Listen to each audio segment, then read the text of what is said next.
ಶ್ರೀ ಜಗದ್ಗುರು ಪಂಚಪೀಠಾಧೀಶ್ವರ ಅಡ್ಡಪಲ್ಲಕ್ಕಿ ಮಹೋತ್ಸವ ಸಮಾರಂಭ ಹಾಗೂ ಮಾಜಿ ಮುಖ್ಯಮಂತ್ರಿ ಬಿಎಸ್ ಯಡಿಯೂರಪ್ಪನವರಿಗೆ ಅಭಿನಂದನಾ ಕಾರ್ಯಕ್ರಮದ ಹಿನ್ನೆಲೆ ಗುದ್ದಲಿ ಪೂಜೆಯನ್ನು ಇಂದು ನಗರದ ಅಲ್ಲಮಪ್ರಭು ಮೈದಾನದಲ್ಲಿ ನೆರವೇರಿಸಲಾಯಿತು.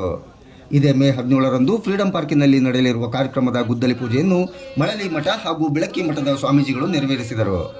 ಭೂಮಿ ಪೂಜೆ ವೇಳೆ ಮಾಜಿ ಎಂಎಲ್ಸಿ ರುದ್ರೇಗೌಡ, ಆಯನೂರು ಮಂಜುನಾಥ್, ನೌಕರರ ಸಂಘದ ರಾಜ್ಯಾಧ್ಯಕ್ಷ ಷಡಾಕ್ಷರಿ, ಬಳ್ಳಿಕೆರೆ ಸಂತೋಷ್ ಸೇರಿದಂತೆ ಹಲವರು ಉಪಸ್ಥಿತರಿದ್ದರು.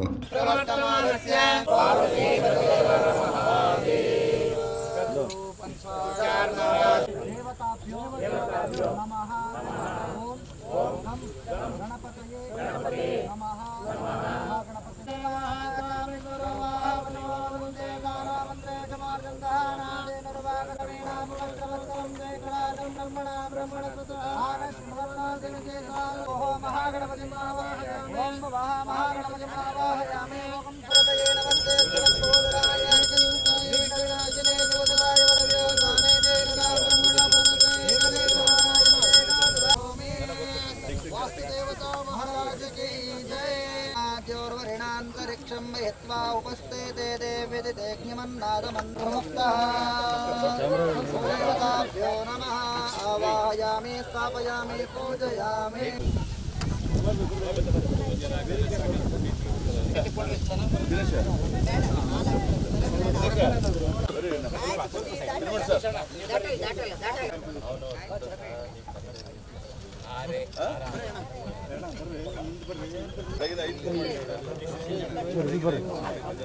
ಎಲ್ಲರೂ ಬರ್ತಾರೆ.